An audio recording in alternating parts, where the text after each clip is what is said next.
माँ की ममता। एक छोटे से कस्बे में समीर नाम का एक लड़का रहता था। बचपन में पिता की मृत्यु हो जाने के कारण परिवार की आर्थिक स्थिति दयनीय थी। समीर की माँ कुछ पढ़ी लिखी जरूर थी, लेकिन उतनी पढ़ाई से नौकरी कहाँ मिलने वाली थी।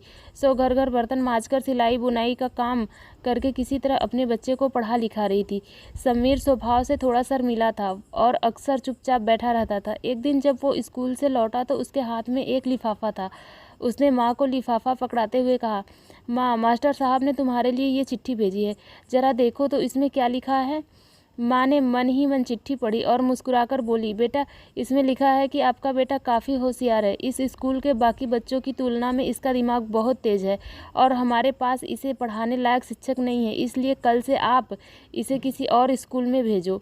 यह बात सुनकर समीर को स्कूल न जा सकने का दुख तो हुआ, पर साथ ही उसका मन आत्मविश्वास से भर गया कि वह कुछ खास है और उसकी बुद्धि तीव्र है।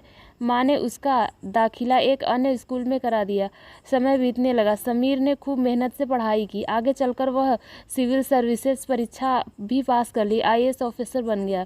समीर की माँ अब बूढ़ी हो चुकी थी और कई दिनों से बीमार चल रही थी और एक दिन अचानक उनकी मृत्यु हो गई। समीर के लिए ये बहुत ही बड़ा आघात था। वह बिलख बिलख कर रो पड़ा। उसे समझ नहीं आ रहा था कि वह अपनी माँ के बिना वो कैसे जिएगा।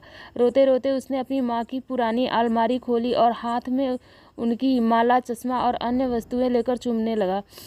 उस अलमारी में समीर के पुराने खिलौने और बचपन के कपड़े तक संभाल कर रखे हुए थे। समीर एक एक कर सारी चीज़ें निकालने लगा और तभी उसकी नज़र एक पुरानी चिट्ठी पर पड़ी। दरअसल ये वह चिट्ठी थी जो मास्टर साहब ने उसे 18 साल पहले दी थी। नम आंखों से समीर ने उसे पढ़ने लगा। आदरणीय अभिभावक, आपको बताते हुए अफसोस हो रहा है कि आपका बेटा समीर पढ़ाई में बेहद कमज़ोर है और वह खेल कूद में भी भाग नहीं लेता। जान पड़ता है कि उम्र के हिसाब से समीर की बुद्धि विकसित नहीं हो पाई है, अतः हम इसे अपने विद्यालय में पढ़ाने में असमर्थ हैं। आपसे निवेदन है कि समीर का दाखिला किसी मंद बुद्धि विद्यालय में कराएं। अथवा समीर जानता था कि भले ही उसकी माँ इस दुनिया में नहीं रही, पर वो जहाँ भी है उनकी ममता का आशीर्वाद सदा उन पर बना रहेगा। भगवान उनकी जगह नहीं हो सकते, इसलिए उसने माँ बनाई है। माँ से बढ़कर त्याग तपस्या की मूरत भला और कौन हो सकता है।